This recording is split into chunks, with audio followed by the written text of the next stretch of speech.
ready for this? Hi, everybody. Welcome to the Don of Sports Show, another edition for you. I am your host, Don Figuarelli, the Don of Sports. I would like you to visit my good friends and sponsors, folks. Boy, these guys contribute to the show, and plus they're terrific places to go into, like J.D. Mugg Still and Grill with 33 great beers. Ozzy's, the world's best sub at Wolf and Grand in Melrose Park. Man, you got to go in there and try their Italian scrambler, Italian subs, regular subs. You could do so many other things in there, cash checks and so on. It's just a great deli. Fox Bowl on Butterfield Road in Wheaton. Summertime bowling. They got a lot of lanes open. They got some leagues you can get into. Many other things that you can do at Fox Bowl. And Primerica Investments with my nephew, Mike Figuarelli. You want to make some money? You got to invest with Mike at Primerica. And Auto Advantage of Addison on Lake Street. Anything wrong with your car or you just want to have it checked, go in there and see Addison Advantage. See Mike on Lake Street in Addison. Wayne H. O'Brien, the H stands for houses and hockey. He's a real estate guy, and he loves to play hockey, and he also flies. He'll take a picture of your property from the air. So Wayne H. O'Brien is a great realtor. The golf courses of the First Preserve District of DuPage County. Yes, they got 3 cars. I was just out there practicing today a little bit. You can go in there and hit some balls and practice putting. They got 3 courses: Green Meadows, Oak Meadows, and Maple Meadows. And speaking of golf, how about that Ricky Fowler, huh? Boy, that kid is great, and he colorful guy. You see, he wears orange and blues and so on, and his hat. He's always got he's from Michigan. He's always got the logo of the Detroit Lions on his cap, and he's a great golfer. He's going to win a lot more tournaments. And along those lines of golf, here's 7 things you can do to play better. Okay, I'm going to give these to you, so you might want to write them down if you'd like to remember. Or maybe you'll just remember. Swing with a natural rhythm. That's number 1. In other words, don't force it. If you're a kind of a sweet swinging guy, sweet person, not a real herky-jerky person, just swing within that rhythm. If you're kind of talk fast and you want to get things done right away, okay, that's a different rhythm. You might swing a little faster, but find your natural rhythm. You could go to a practice range. You tee up 4 balls, and you hit one right after the other, and the 4th ball is going to give you your natural rhythm, and you take that to the golf course. So try to remember that. That's number 1. Number 2 is get into every shot the same way. In other words, don't go changing your style with a different shot. If you got a pace going, stay with that same pace throughout the whole round. And number 3, turn a weakness into a strength. In other words, if you don't hit it too far, which is not really a weakness, but it's just something that you don't hit it far, but you hit it straight. Use that on the holes that are very tricky. In other words, water on the left, water on a tree, narrow fairway tree. That you don't hit it far. You hit it too far, you go into the water or sand trap. So just take your natural shot, play it short of the target, and that's your turning your weakness, which is not hitting it real far, into a strength. When someone else hits it further, it'll maybe hit it into the lake or into the sand trap. So take advantage of that. Learn to use the right club. Get a lesson from a pro, or go into a library, go online, read books about how to play golf. There's plenty of them. Or give me a call at 630-530-7061. I'm a pretty good golfer, and I used to teach a couple of classes back a few years back at the Park District, and I know the game very, very well, and I'd be glad to help you. So again, give me a call at 630-530-7061, 630-530-7061, or just give me a call if you'd like to be on the show or express your thoughts about any sports. And I could talk almost any sport that there is out there, folks. football, baseball, basketball, of course, the big three. But then I could tell you a lot about golf, a lot about tennis, a lot about curling, a lot about lawn bowling, a lot about well, not too much on pool. I don't play too much pool, but I guess that's a sport. But bowling, golf, track. If you like to run a little bit, give me a call at 630-530-7061. All right, that was number 4. Number 5, get connected to the target. In other words, always pick a target when you're golfing. If you're just first starting out, pick a spot out there on the fairway that you want to hit your ball to. And of course, on your second or third shot, try to hit it right in the middle of the green. Okay, the pin might be to the left or to the right. Don't go for that pin unless you get real experience. Go just right for the middle, and you'll be on the green almost every time. And then you might get lucky and make the putt. So don't take a chance and go for the pin if it's tucked in a corner near a sand trap. Because invariably you'll hit it into the sand trap, then you got to get out of the sand trap. So just go for the middle of the green. Not every shot is a full swing either. Of course, on your drives, on your fairway shot, you're taking a full swing. But as you get closer to your target, closer to the green, take a three-quarter swing or a half swing. You don't have to swing all out on every single shot. And number 7, be careful what you work on. In other words, don't work on things that you are already good at, let's say. If you're a pretty good putter, work on it a little bit, but don't spend that much time on that, because then maybe you should do it on chipping. Practice chipping a little more than putting. Maybe if you're a good driver, you got that down, so work on your short game or your sand trap shots. So spread out your practice, all right? So those are the 7 things that you should be doing to improve your game of golf. All right, we should get a call here from Mike Sandrolini, maybe Ginny Tangora from Mesa, Arizona, might give us a call. She's up here visiting. Her grandson graduated, so she went to the graduation, so she's just in for a couple of days, and I'm sure she'll be heading down to Mesa, where the weather's getting warm down there. But Ginny's a good sports fan. She loves the Bears. She loves Chicago, but they moved down to Arizona, Mesa, maybe 15 years ago, Jen, perhaps. But how can you not like Arizona, you know? Sunshine 350 days out of the year. She got sunshine. How could you not like Mesa, Arizona? But her heart is still in Chicago. She loves the Bears. She loves the Cubs. I'm not sure if she likes the Whites. Well, maybe. We'll have to ask her if she calls in. Jack Ryan should give us a call. St. Rita grad and a Notre Dame fan.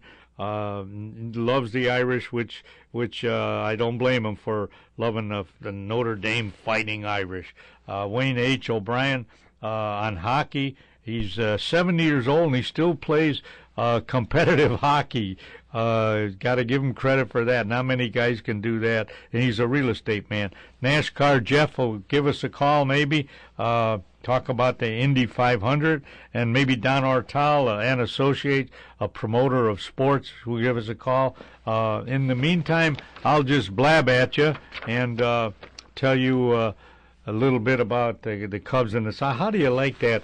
The Sox beat the Cubs 3 games in a row at Wrigley Field. Man, I'll tell you, I feel sorry for the Cubs. They just don't have it this year, you know. Maybe wait till next year again, but they'll get better. A lot of young guys, a lot of rookies. It just it takes a little time. But the Sox, kind of hot and cold. So I watch them sometime. Man, they look real good. Then again, they don't look so good. I don't know if Robin Ventura is using the pitchers at the right time. Of course, he can't play for the guys. They have to perform. So if they make a mistake, he can't help it. But a few times, I think he let a pitcher in there too long. However, maybe that's his strategy. He figures they'll work it out. But I'm not sure if he's used to being a manager. It's his first year, but it waits to be seen. So it waits to be seen. They're not bad. I'm going to look up the standings here. I think they're in second place. So there's a long way to go. We'll talk about the Bears. We'll talk about the Bulls. Their season's finished.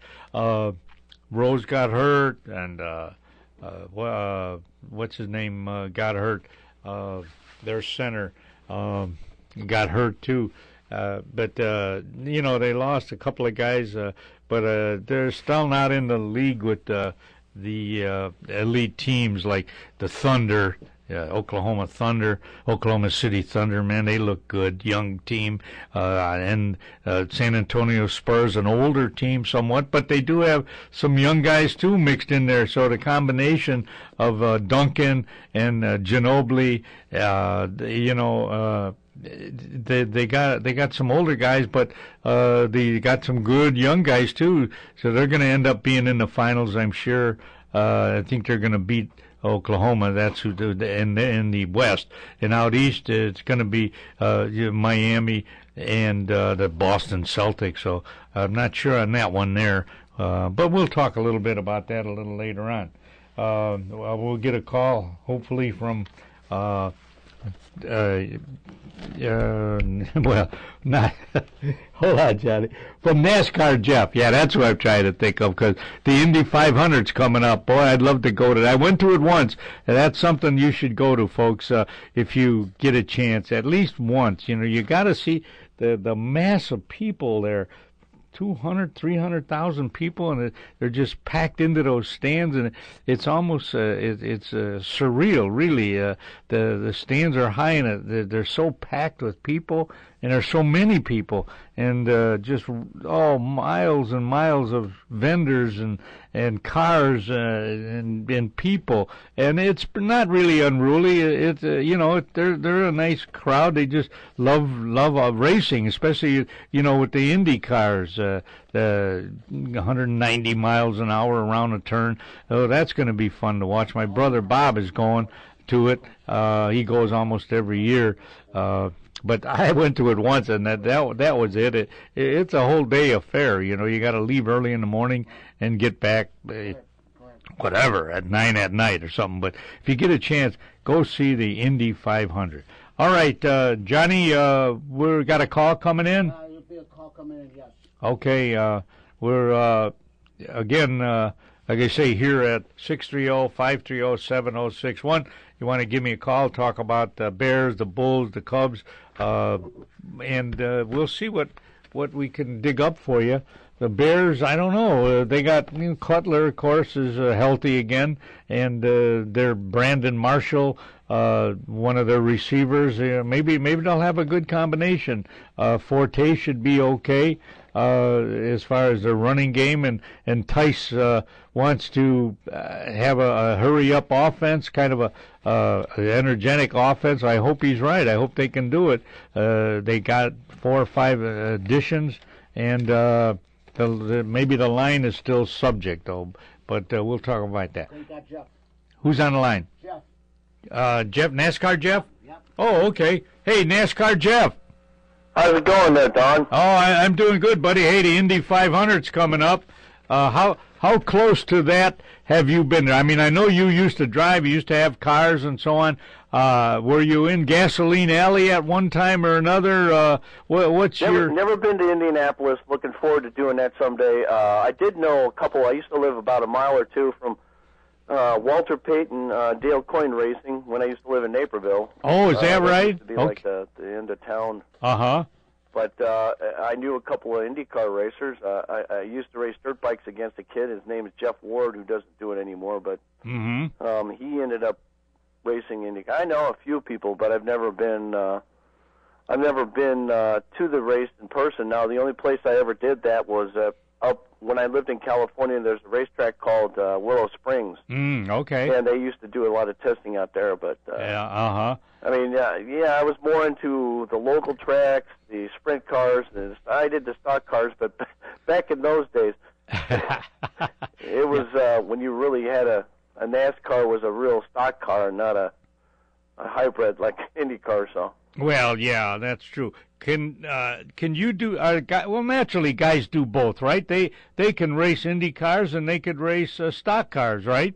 Oh, you've got a mix of a lot of people who do that. Tony Stewart's one of the greatest ones that has raced Indy cars and gone over to stock cars. You got Juan Pablo, Montoya, who's also raced F1, Formula One. Mm-hmm. There's a lot of guys out there now. Now it's Danica's turn, and she's having a little bit of a problem. But I mean, there's quite a few people who have gone from other series. Mm-hmm.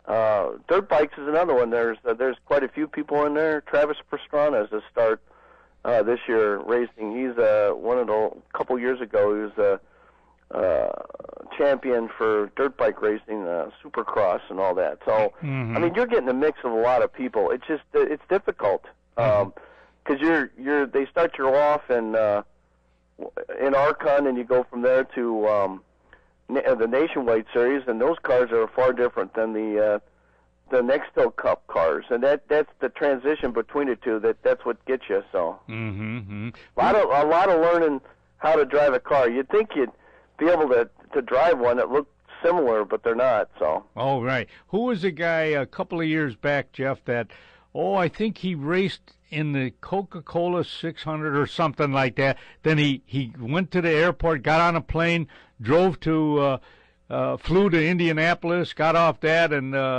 then he did the Indy race. I don't know if you remember that a few years back. Oh, yeah. They used to do that a lot, but I think that's so much wear and tear on you that you actually lose focus on one or both of the races. And I think they learned their lesson on doing that. Doing the double whammy, as I called it, is kind of hard. Yeah. So and it takes a little bit out of the race. I think if a lot of race car drivers down do that, but this weekend should be a good one. I mean, I'm looking forward to seeing the IndyCar race in particular because James Heathcliff, he qualified second. Oh, yeah? He's taking over for Danica Patrick. Okay. We'll see if that happens. And you've got Ryan Briscoe, which is a Penske racing guy, and Ryan Hunter-Reay, Marco Andretti, and Will Parr. Will Parr is another. Mm-hmm. You got, in the top six, you've got three Penske cars. So yeah, it'll be interesting to see if Penske cannot. You know who the two big guys are in Indy. It's Penske and the Chip Ganassi Racing. Yeah. So they're basically the two go back and forth with each other. The Andrettis are kind of somewhere a little like third or fourth, I think. They're having a little trouble with their guys, but.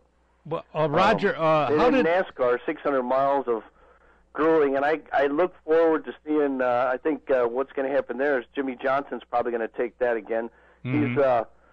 He knows that track well. I've been there several times and watched him race, and I think he owns that track. Of course, all the shops are within driving range of that. It's like maybe a half hour to an hour at most, so it's kind of a testing track. And I got to tell you, Chad Canales, his crew chief, and all the pit boys there pretty much know how to get that car going and set up in the right direction, and all he has to do is get in it and drive it. And he showed that last weekend with the Dash for the Cash race. So that I look for him to be up there, but I also look for Tony Stewart to be up there and a couple other guys. I think they have basically a good setup. They learned from the last weekend. The only thing I have a problem with is the Fords are having problems with their new motors, so I'm just kind of concerned that Ford has dropped the ball on something there. Yeah. There was an article in the Herald, Jeff, about sandbagging irritates fans. The NASCAR's All-Star Race. I guess, what do they do? I'm reading the article. The idea of making it just 10 laps to create a fantastic all-out sprint to the $1 million prize, and is that what they mean? The guys were sandbagging. I don't get. Do you recall that $1 million race? Jimmy Johnson was doing that. Okay, and what it is they kind of lay back and end up running in last place up until a certain point in the race when they go. Now they had 5 different 10-lap races, basically, or 20-lap races. Yeah. And a lot of the times, to avoid the big wreck, or overheating your car, you kind of sandbag, and that's basically just laying back. Now, Jimmie Johnson. But that's no guarantee you're going to finish first, is it? Well, if you misjudge it, you kind of have to work with your car. So you got to judge your car on what it's doing. And Jimmy's been good at doing this, and people forget that he has done this almost every race he's raced at that track. Uh-huh. And what it is he'll sit back and he'll play with his car. He might come and try and compete in 1 or 2 or 3 laps to see what kind of power he's got and how it's running, so that he can relay it back to the pits and get it all set up for what he wants. And he just kind of saves the car till the end. And there's a few guys that do that. The problem is you're kind of rolling the dice because you don't know what's going to happen. Some people do that, especially at Daytona and Talladega, because the big one's going to happen, and to avoid the wreck and being in that melee, you sit back in the back. Now, does that guarantee you that you're going to have that spot in the front? No, but he's playing it smart. That's the reason why Jimmie Johnson is 5-time champion. Yeah, well, I suppose he's one of the best drivers, if not the best in history so far. I mean, I don't like to knock Dale Earnhardt, but I think this guy will far outlast Dale Earnhardt only because Dale died sooner than, and I think it would have been. But he's smart. He's not only good at what he does, he's smart. He's thinking.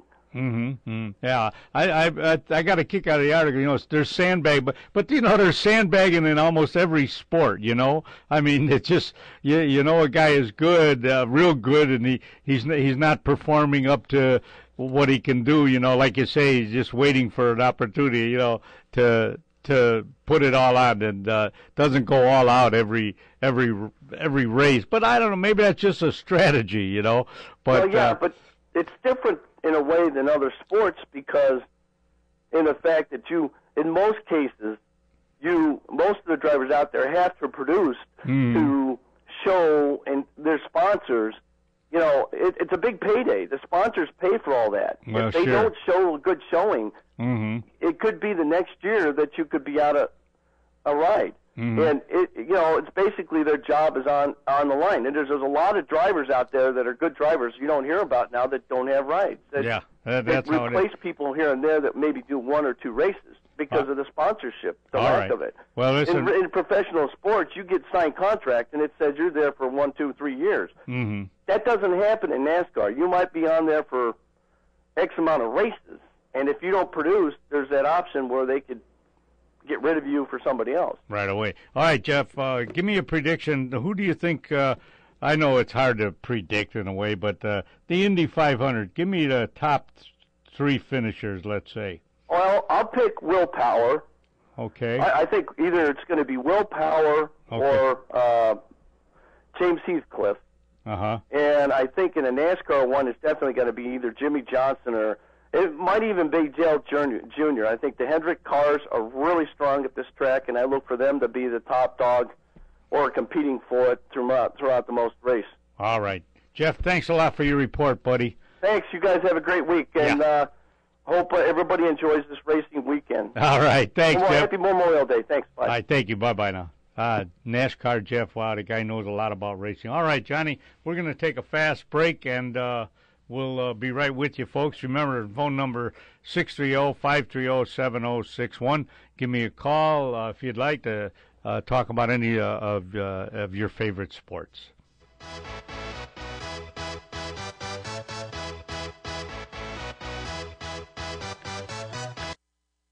Hi, everybody. The Donna Sports here. Hey, you guys, it's time to get out and golf. The DuPage County Forest Preserve courses are open. Maple Meadows at 272 Addison Road in Wooddale. It's a links-type course that is in great shape and no trees to hit. That's what a links-type course is, not many trees. Oak Meadows at 900 North Wooddale Road in Addison is a traditional course with trees, beautiful flowers, and not many sand traps. And the price is reasonable. And get this, it has the longest bar in DuPage County for the 19th hole. And Green Meadows on 63rd and Westmont, a shorter course that is in great shape also. All of these courses are waiting for you at reasonable prices. Call Oak Meadows at 630-595.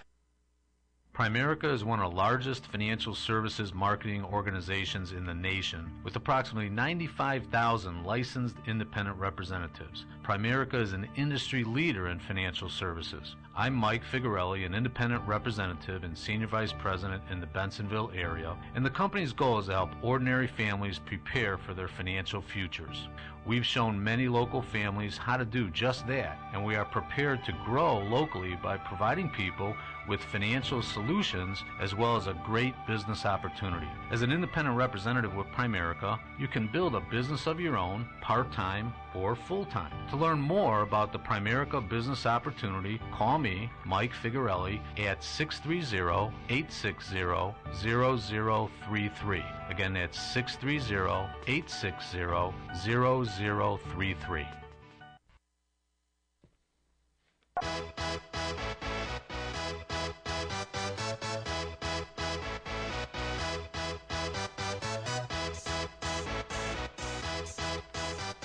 Hi, everybody. Welcome back to Donna Sports. Here on the line with me now is Wayne H. O'Brien. The H stands for houses and hockey. And speaking of hockey, Wayne, how you doing, buddy? I'm doing fine. I don't hear you real well. Uh-oh. No, well, maybe I got to speak a little louder. How's that? That's just fine. All right. Let's see. We got the Eastern Finals and the Western Finals. What's going to happen there, Wayne?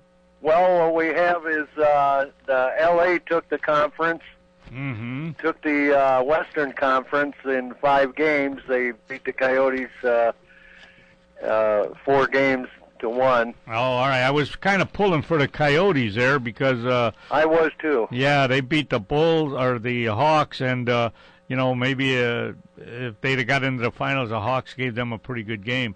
What about over in the Eastern?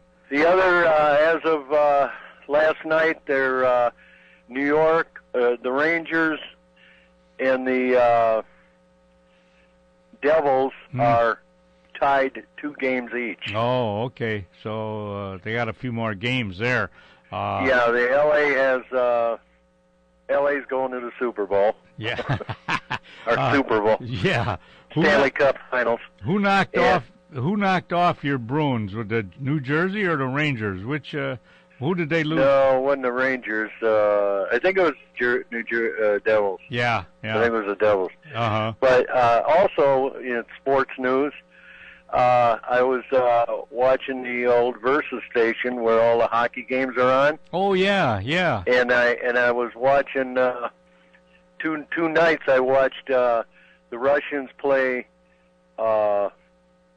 Slovakia. Yeah. Oh yeah. You're right. There's a whole series going on in Europe. And Chara and Malkin of the Pittsburgh Penguins. Yeah. And Chara were playing for Slovakia. Oh. And they didn't win against the Russians, or seemed to be winning the series. Yeah. And also, who was the Ovechkin? Mm-hmm. Ovechkin was playing over there for the Russians, or no? I think he's Russian. Yeah. Yeah, it must be. Yeah. Yeah, you're right. I kind of saw that too. They won like 6-2. They won the last 3 out of 4 years or something. The European Hockey League. Yeah, Yeah, I put it on the station to see if there was an NHL game, and there wasn't. But there were European games watching. Yeah. And over there they have a lot bigger rinks. Really? Yeah, like Olympic size. What? Is that right? They're a little bit longer, but they're much wider. Really? A lot more skating room. Oh, for that. Oh, you mean it? The ice, the dimensions are bigger and wider? Yeah, oh. Yeah. Uh-huh. Especially wider. I'll be darned. I didn't realize that. That's over in Europe. You mean in like Russia? Yeah, that's what they call Olympic size. Oh, okay. They use the same thing for the Olympics. Mm-hmm. It's a very large rink. Yeah, no wonder why those guys are pretty good, they get in a smaller area, and they're used to a wider rink or something, right? No wonder right, it's a little harder to run somebody into the boards because you got to catch up to them. Yeah, right. What about, I wonder, up in Canada then now, I wonder if those rinks are different, No, they're NHL size. Are they? Oh, yeah. Okay, yeah. And and when there's the Olympics, they use that very large rink. Oh, they do, huh?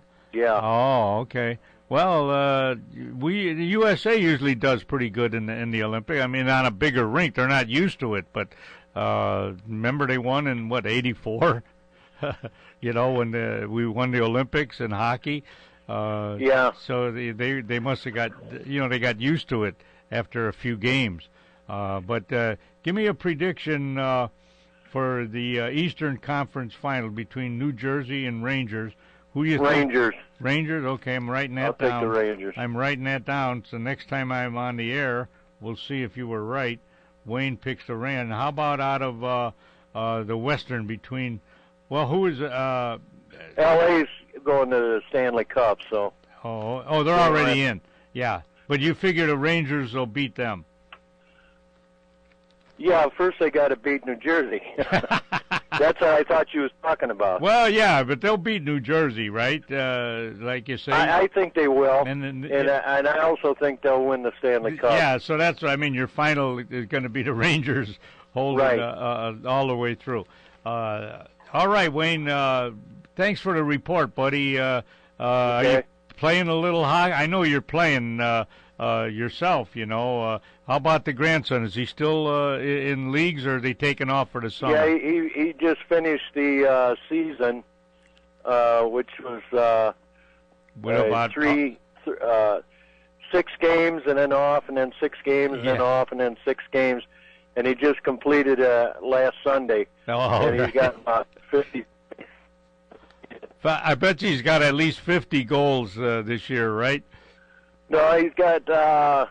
I'm trying to remember. He got one game. He had 10. You said. One game was 10. One game was 13. A couple of games were 6. His last game Sunday was he got only 6 goals because some of the time they had him playing goalie. So yeah, they probably had 2 or 3 guys checking. Oh no, well I don't know. The other team knows he's pretty good. They have 2 or 3 guys guarding him, I imagine. Well, the coach figures, when the kid scores a lot, let the other kid score and. Yeah, right. Yeah, he's only 6 years. So he plays goalie good. He plays good defense because he goes out and when their kids are coming up with the puck, he's his goalie. He gets between them and the goalie. Yeah, and he's only 5 or 6 years old, right? 5.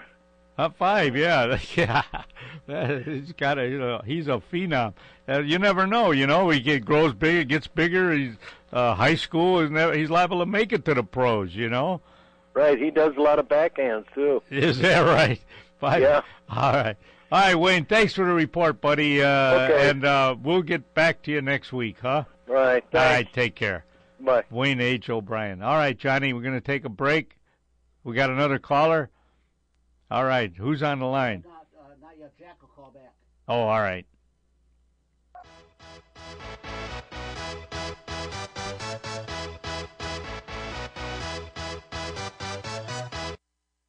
Hey folks, if you get a chance, get over to J.D. Muggs Bar and Grill, located at 437 North Addison Road in Addison, Illinois. 33 different kinds of beer. Can you imagine that? It's the home of the He-Man Burger, and baby, that is a He-Man Burger. Wait till you see the size of that burger. Chicken Caesar salad, which is one of my favorites. It's a friendly atmosphere. There's karaoke on Wednesday night and a great DJ on Fridays. Call Dean at 630-833-2570. My name's Tom Sims. I'm the owner of Fox Bowl. We are Fox Bowl Training Center and Pro Shop. We set ourselves apart because we emphasize instructions. We have a full-time bowling instructor, Greg Zika. We have instant replay, videotape each bowler. Another program that we have is our Youth Bowling, USA Bowling. It's an 8-week program, after school type of thing. It's 8 weeks for $88 with instructions, and every child gets a free bowling ball, a $75 value. And thank you from Fox Bowl.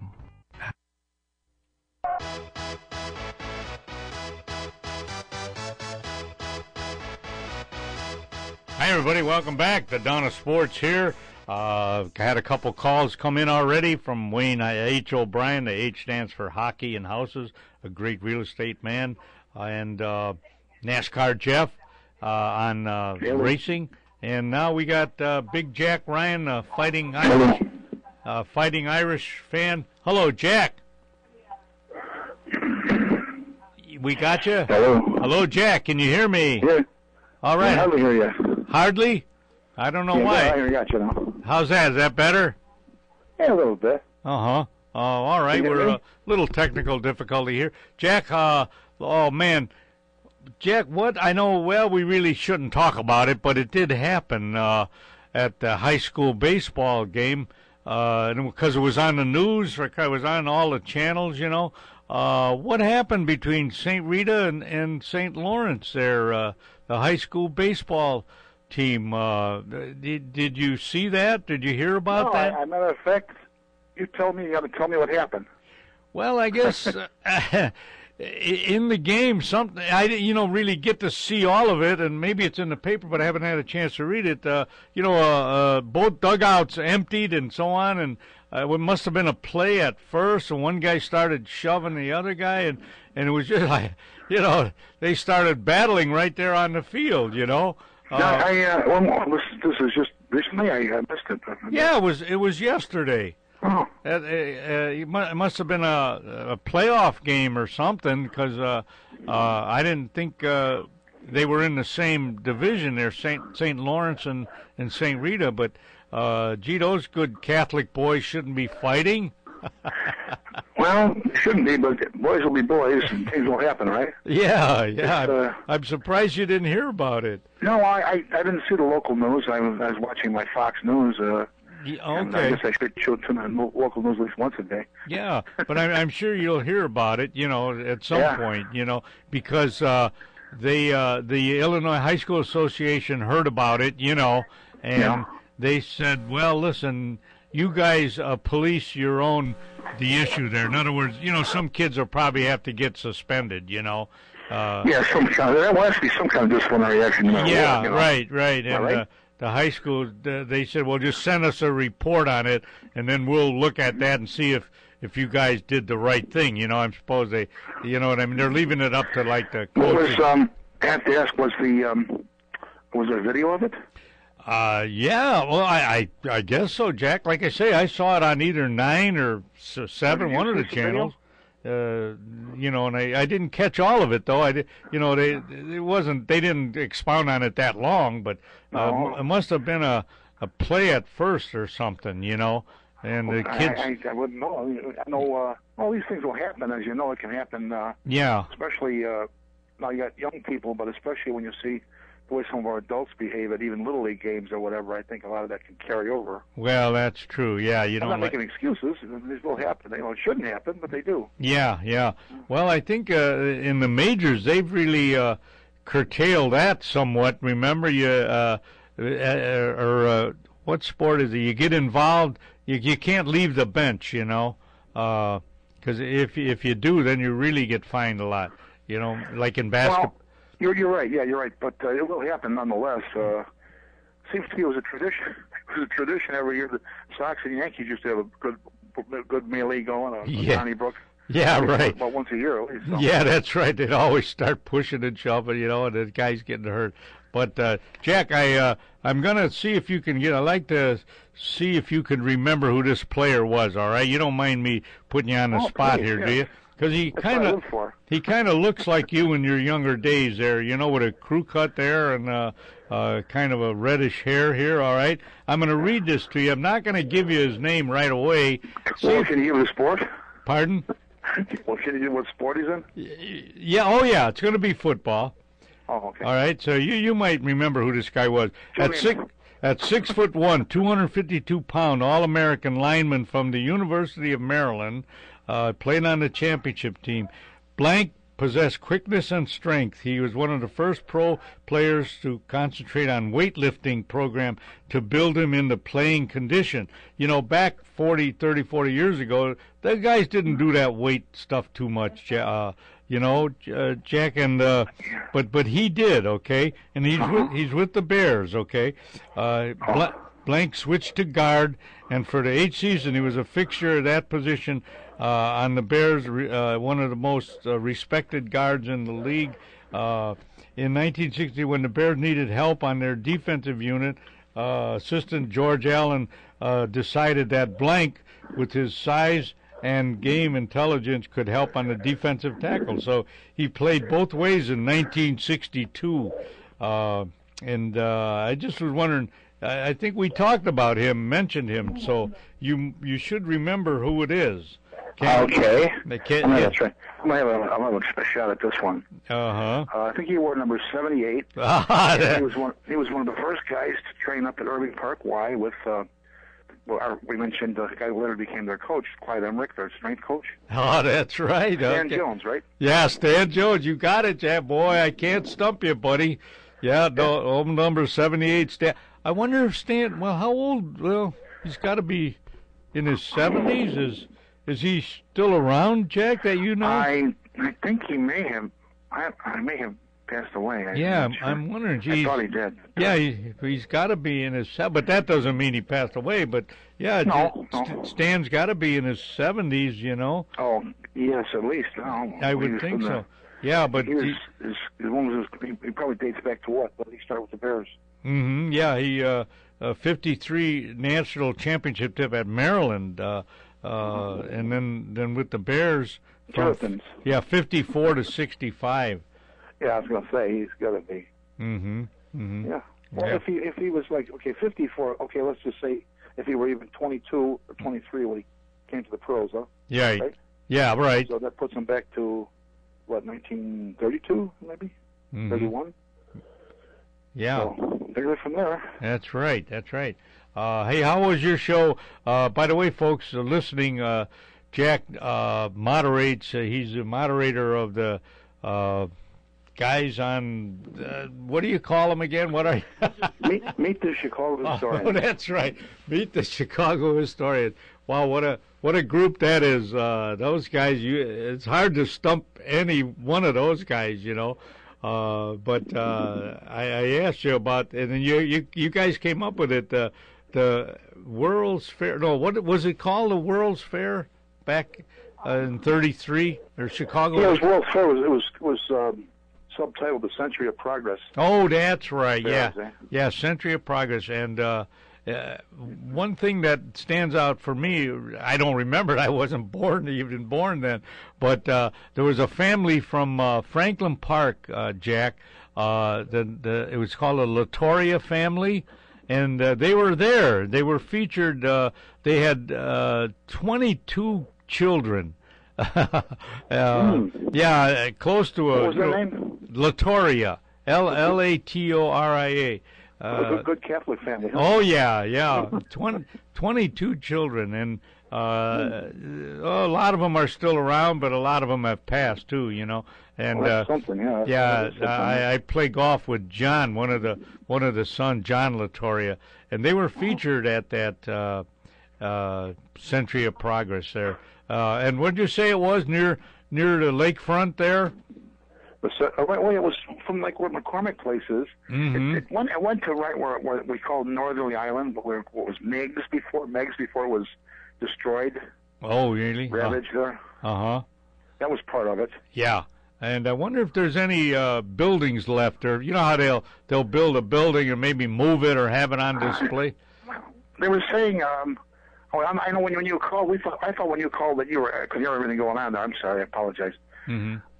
They said there were some model houses were built there, like super modern houses. Yeah. And they were taken on rafts over to Beverly Shores and Indiana there, around the dunes. Oh yeah. So some of those are over there. Oh, okay. And there's also part of the feature of the fair was General Balbo of the Italian Air Force came with his flotilla of, like it was 20-some seaplanes landed in Lake Michigan. Is that as part right? of the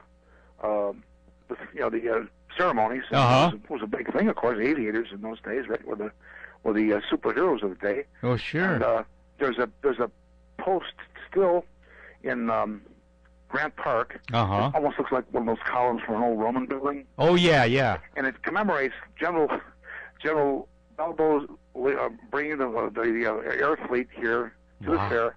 And in 1933, it says, during the 11th glorious year of fascism. Because Mussolini, he in 1922. So. Oh, is that right? Yeah, still there. So. I'll be darned. That's something to see. That's where we have Balboa Drive, by the way. Oh, is that right? Named after him. Was it 8th Street before? Oh, okay. That's where Balboa Drive comes from. I like when you guys do that. You know, you name some famous street, you know, sure. And you wonder, how did they get that name? But that came from Balboa, huh? Oh, yeah. Ken Little is the guy for streets. He's got all the street names, and even their former names. Oh, really? And the great thing about what we do is one thing leads to another. This can lead to sports. Sports can lead into politics and whatever. Yeah.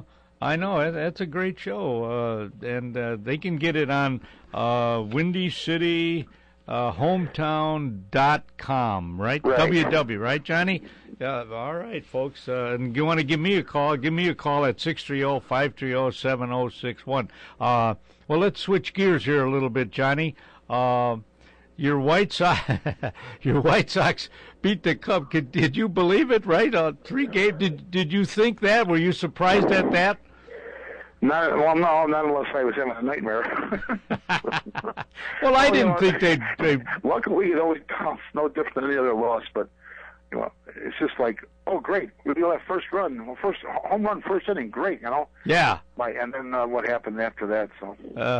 But then them Sox, they're strained. Like I say, they beat the Cubs. They look great, like World Series champion now. Then they play the Twins the next day or whatever, and they lose 9-1. You know, I mean, I can't. Yeah.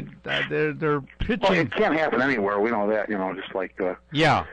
Well, they got to be more consistent with their pitching. I don't know if sometime Ventura doesn't take them out and quick enough, he lets a starter in there too long, you could almost I remember Jack, I remember the old Brooklyn Dodgers, okay?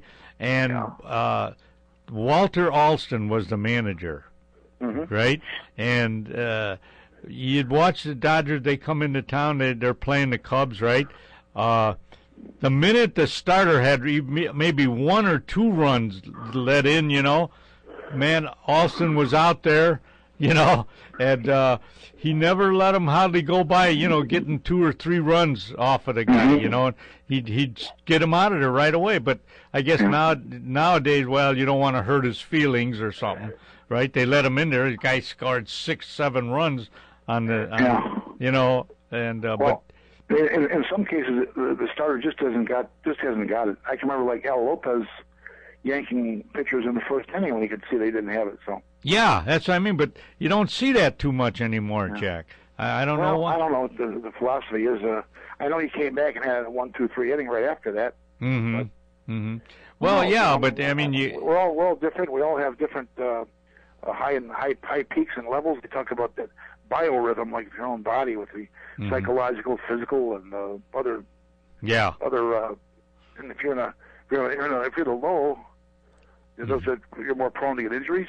Mm-hmm. That's a whole other subject we talk about some other time. Yeah, right. All right. Well, listen. Find out about that St. Rita thing and call me at home, will you? 630-530-7061. I'd like to hear a little more about that because. If some of the players get eject, I'm sure they. I don't know if it was the end of the game or what. I don't know exactly. But I mean, sure the ejections probably. Yeah, for how long? Because they're still in the playoffs. So if they lose a couple of key players, Well, I doubt if that's going to happen, don't you? I mean, unless someone took a bat and was seen as a lethal weapon. Well, I don't know, but they said it was pretty bad. The announcers were saying that it was quite a melee, So let me know, all right, Jack? You used to have brawls after your softball games, didn't you? No. Well, we always won. We never won every game, but we always won the fight afterwards. Well, there's got to be some consolation, right? Yeah, that was the old Dukes, Yeah. All right, way, Jack. Speaking of softball, have you seen or talked to George Bliss lately, or is anything going on with the Softball Hall of Fame, No, I think they got a banquet coming up sometime, They usually do it in July, I think. So I'll give him a call and let you know. Yeah, let me know. Maybe I'll go with you, okay? Oh, sounds good, Jack. Thank you very much. All right, we'll talk to you later, Jack. Bye. Big Jack Irish Ryan. All right. We'll take a break and we'll be right back, folks. All right, Johnny.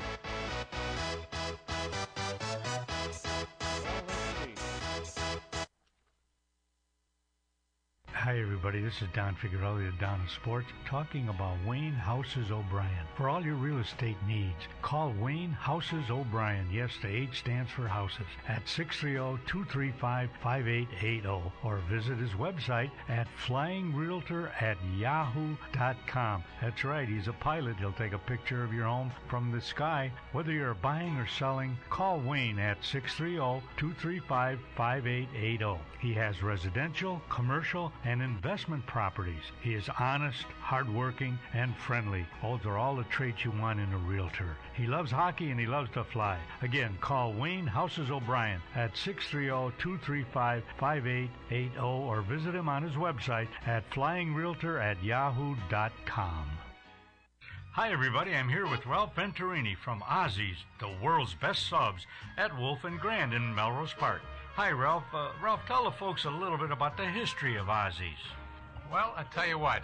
It started in 1971. It was a little grocery store, and my father decided that it came up for sale, and he decided that he would take advantage and go ahead and buy this little business and take a whirl at it. Mm-hmm. And it was just a tiny little 800 square foot space, and him and my mom ran it, and they learned it. And all right, give me the ingredients of your great Italian subs. Well, I'll tell you, the Italian has 3 kinds of meat. We put provolone cheese on it, Italian dressing, lettuce and tomatoes, and if you like, you can add pickles, onions, and peppers, and let me tell you, this sandwich is excellent. Come on, folks, get out to Ozzy's at Wolf and Grand. Open 24 hours. Give them a call at 847-455-0845. I'd like you to go over to Addison Advantage of Addison, a car care center. Why? Because they have a free inspection for your brakes, your exhaust, your struts, your shaft, ball joints, radiators, water pumps, timing belts, tires, wheel bearing. You realize there are that many things that would be done on a car? Hey, that's all called preventive maintenance, right? That's absolutely right. Yeah, it's absolutely right. You can't be too safe. Mm-hmm. Yeah, get in there but if you do need some things, there's a $20 bonus voucher for any service over $250, which that save you $20, and a $5 bonus voucher. I keep saying voucher, $5 off any service over $30. That'd be easy to do. An oil change would be that. You'd get $5 off. They're located at 885 Lake Street in Addison. They're open Monday through Friday, 8 to 6. On Saturday from 8 to 3, give Dominic or Leon a call at 630-543-1397. All right, that's Auto Advantage of Addison, Car Care Center, great guys. They have best warranty around and the longest warranty around. Brakes are $70 off on a brake job with a 4-wheel lifetime warranty. Can you imagine that? And a 1-year warranty on all labor that they do. All work comes with a warranty. So if you need your oil change, you need transmission, you need flush, or front end work, fuel pumps, whatever you could think of on your car, go over to Addison Advantage of Addison at 885 Lake Street in Addison. Call Dominic or Leon, 630-543-1397.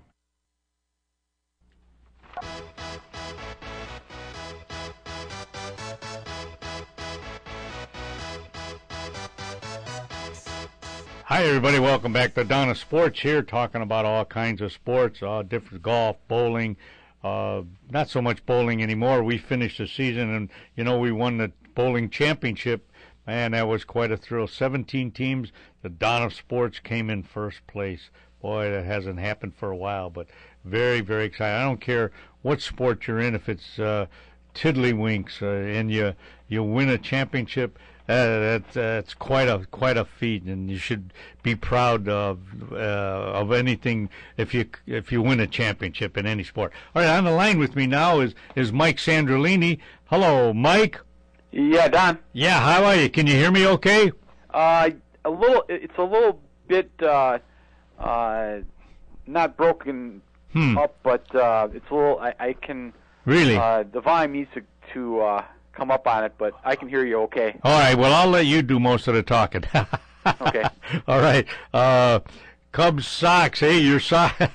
How about your Sox beating the Cubs 3 games in a row? Huh? Were you surprised at that? Yeah, I was surprised. I was thinking the one thing the Cubs do have going for them this year, they've been getting some great starting pitching, and they did get a good effort out of Samardzija in the first game. But I have to say I was surprised that the Sox were able to generate the offense that they did against their starting pitching. Yeah, I was thinking, I was thinking if the Sox had a shot at winning the series going into it, that I was thinking, well, maybe if they can get to the Cubs bullpen, they'd have a chance. But fortunately, they were able to put up some runs early on, and that was a pleasant surprise. Yeah, but the Sox sometimes they confuse me. Boy, they look good against the Cubs. The very next game, right? Yeah. They can't beat the Twins. They lose 9-1. It amazes me. I guess to give the Twins credit, they were had been 4-1 in their last 5 games. So I guess they've been on a bit of a roll. But nonetheless, I mean, they came in last night with the worst record in the American League, and it just seems that they're one of those teams that have the Sox number. Yeah, they have the past 4 or 5 years. Mm-hmm. How about this? Even getting that new stadium in Minnesota hasn't helped them any. Yeah, right. Yeah. Hey, well, how's this Hudson going to do at third base, Mike? That's a good question. He's been an all-star second baseman multiple times. Yeah. I don't know. There was some talk about, well, why don't we move Gordon Beckham over to third? Because remember, when he first came up, he played over there. Beckham did, when he first broke in with the Sox. Okay. But then again, why would you want to move Beckham, who's been playing a very good, almost all-star caliber defense over at second? Why would you want to move him over to third? Yeah, don't go goofing that up. And I guess, Orlando Hudson's a decent player. I was saying to myself cynically that, well, his .211 batting average with the Padres certainly fits in well with the Sox because they've got a number of their hitters that are around 202. So I don't know. It's I guess if it doesn't work out, it doesn't work out. I understand that Hudson has never played third base in the major league. So. Oh, brother, yeah. But then again, you know what? I don't know. I understand that Brett Morel has back problems. They just put him on the DL. Yeah. But and maybe that was the source of his not hitting well. Mm-hmm. That said, I really think after whenever he gets off the DL, he's got to go to the minor leagues and just get some kind of a stroke going. I think so. Hitting. But maybe he's just. I hate to say it, but it's almost like you almost would want to have somebody like a Carlos Zambrano on the team because Morel was hitting about as well as your average National League pitcher at this point. Yeah, but this Hudson's got a .276 career average. I didn't think he was that. He's pretty good though, and he won a couple. Yeah. I mean, you like to think hopefully it'll bring a little offense to the table, but again, he's proven he's a good glove man, but that's over at second base, and third base is a entirely different position. So you got to wonder what's going to happen with all that. Yeah, I know.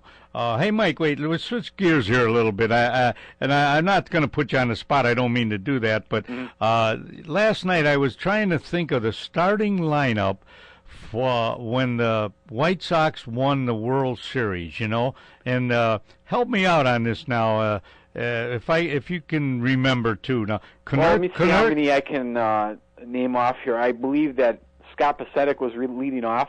Oh, that's right. Yeah, and where did he play? I remember Tadahito Oguchi, the second baseman. Oh, that's right. Yeah, I believe he was batting second, and he actually turned out to be a pretty good ball player. What was his last name again? What was it?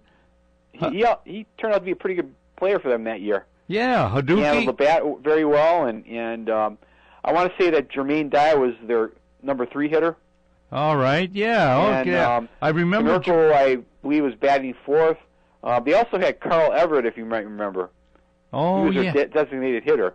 For the most part of the season. Well, who played third then? Third was Joe Creedy. Oh, that's right. I couldn't remember. And he had back problems, and I guess he tried to come back with Baltimore a couple of years ago, but it never worked out, so he's retired now. Oh, yes. Okay, and then then go out to left field. That was Pasednik. Oh, that's where Pasednik. Jermaine Dye was in right, and then Aaron Rowan was in center. Oh, yeah. I wonder if Aaron's still playing. I think he's. I wanted to say he was with the Marlins earlier in this year. I don't know if he's still with them or not. I think he is, but in a reserve role. Yeah, okay. And then did we say shortstop? Who was? Shortstop was. That would have been Juan Uribe. Oh, that's right. Yeah, Uribe. Boy, that's right. Isn't that something? You take a look at the guy, and he's not he's not your. Never seemed to be your prototypical shortstop. He was never had a lot of range. No. Whatever he got to, he had a great arm. Yeah. And he also I believe he played with the Giants a couple of years ago when they went to the World Series and won it. That's right. So the guy's got 2 rings. Yeah. Wow, yeah, you're right. Remember the diving catch into the stands? Yeah, I remember that. Oh, man. And then, am I right on this, Mike? The Sox won in 4 games, and every game was a complete. Yeah. Is that a fact? I believe so. Yes. They beat the Astros 4 straight. Right. But one of those games went into extra innings. You might remember. I think it went with about 15 innings, and there was a guy named Jeff Blum who won it for the Sox in that. Yeah. I think he hit a home run in that last inning. Is that right? Yeah, I think those pitchers. Yeah, if I'm not mistaken, each of them did pitch a complete game. I mean, that's almost unheard of, isn't it? I mean, I would have to say yes. That never happens anymore. Yeah, that'll never happen again. That was a great stat. I wonder if I'm right on that. I got to ask Mike if that's true. Every pitcher on the Sox pitched the full 9 innings and won every game, right? I don't believe that's ever happened before. I don't recall it ever happening at all. Mm-hmm. That was it was certainly an amazing run. Looking back on it, and they only lost 1 game throughout that whole series. Yeah, that's right. And then, how many guys are left? Well, only 2. Yeah, Konerko and Przinsky, right? Yep, that's it. Yeah, isn't it funny how that can change? It was only 5-6 years ago. Yeah, it was going. Now it's going. Let's see. Isn't it? Going on 7 years now. Now it's going to be into the 7th. Yeah, well, a lot of guys, they don't last. They play a couple of years and they go. All right, Jeff, let's just switch gears a little bit. Is Cutler going to be as effective as he was, at the beginning this coming year? He picked up a couple of receivers, right? Well, I would have to say that with the addition of Brandon Marshall, yeah, and they also have the guy they drafted, Alshon Jeffrey. You've got two big receivers who are well, Brandon Marshall is proven over the years that he's been a perennial 1,000 yards or better receiver. Yeah. Over the past few years, and also Jeffrey seems to be coming in with some good. Potentially, he could be an effective receiver because he's probably about 6'3" or 6'4", and he has good hands. Yeah, and then the runner they picked up, Bush, is it? Yeah, is it Bush that they picked up? Yeah, I think it's. I forget his first name. It might be Michael Bush. Yeah, something like that. No relation. Running back. So yeah. I get the feeling that the Bears, wanted to add some depth there, and with Matt Forte. Yeah, right. Even though they're trying to negotiate a long-term deal with him, let's face it, the Bears have the upper hand in all this because they made him a franchise player, and under the collective bargaining agreement, you can hold him there at least this year, if not next year. Yeah, if you want. I understand that he's not happy that he hasn't gotten a long-term deal, but I think most of if you're going to get angry at somebody, get angry at the negotiators. At your agent. This deal. I mean, right. Basically his hands are tied. What is he gonna turn down $70 million guaranteed? After he played for what? How much did he play for last year? $1 million? Yeah, geez, you're right. All right, Mike. Hey, thanks a lot, Mike. We're running out of time, buddy. Okay. And thanks for calling in. And we'll talk to you in the next couple of weeks. Okay. Thanks, all right. Don. Okay. Want to thank everybody for calling in. We really appreciate it. And we'll talk to you. Go to the website now and listen to the show. www.windycityhometown.com. Thanks a lot. Bye-bye now. All right, Johnny.